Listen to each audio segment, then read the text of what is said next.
જૂનાગઢમાં કેશોદમાં cheque return આરોપી લોખંડ હાર્ડવેરના વેપારીનું કસ્ટડીમાં તબિયત લથડતા હોસ્પિટલમાં મોત થયું હતું.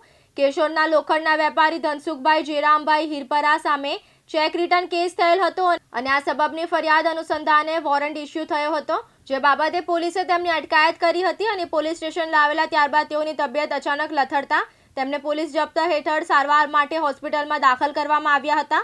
ત્યાં સારવાર દરમિયાન તેઓનું મોત નીપજ્યું હતું. ત્યારે આ બાબતે કેશોદ પોલીસના જણાવ્યા મુજબ મૃતક ઝેરી ટીકડા પી જતા તેમની તબિયત લથડી હતી અને તેમને પહેલા કેશોદ અને ત્યારબાદ વધુ સારવાર માટે જૂનાગઢ હોસ્પિટલ ખાતે પોલીસ જપ્તી હેઠળ સારવાર માટે લઈ જવામાં આવ્યા હતા અને ત્યાં તેઓનું મૃત્યુ થયું હતું. ત્યારે કેશોદ પોલીસે ઈડી દાખલ કરી અને વધુ તપાસ હાથ ધરી હોવાનું જાણવા મળ્યું છે. સ્ટેશન ખાતે કસ્ટડી લેસનો બનાવ જાહેર થયેલો છે, જેમાં જાહેરાત કરનાર કિરીટભાઈ જેરામભાઈ હિરપરા પટેલ, જેઓ કેશોદના રહીશ છે, કે જેઓના ભાઈ ધનસુખભાઈ કે જેઓનું મૃત્યુ થયેલું છે, જેઓના વિરુદ્ધ નામદાર કોર્ટનું ધરપકડ વોરંટ હતું, જેના કારણે કેશોદ પોલીસ સ્ટેશન ના કર્મચારીઓ તેઓને કેશોદ પોલીસ સ્ટેશન લાવેલા હતા અને તેમના ભાણેજ પણ સાગરભાઈ પણ એમની સાથે હતા. એ દરમિયાન એમની અચાનક તબિયત ખરાબ થઈ જતા તેઓને તાત્કાલિક સારવાર માટે લઈ ગયેલા રઘુવંશ હોસ્પિટલ. ત્યારબાદ ત્યારે એમ તો ફર્ધર તેમણે હોપ હોસ્પિટલ જુનાગઢ ખાતે પણ એમને શિફ્ટ કરેલા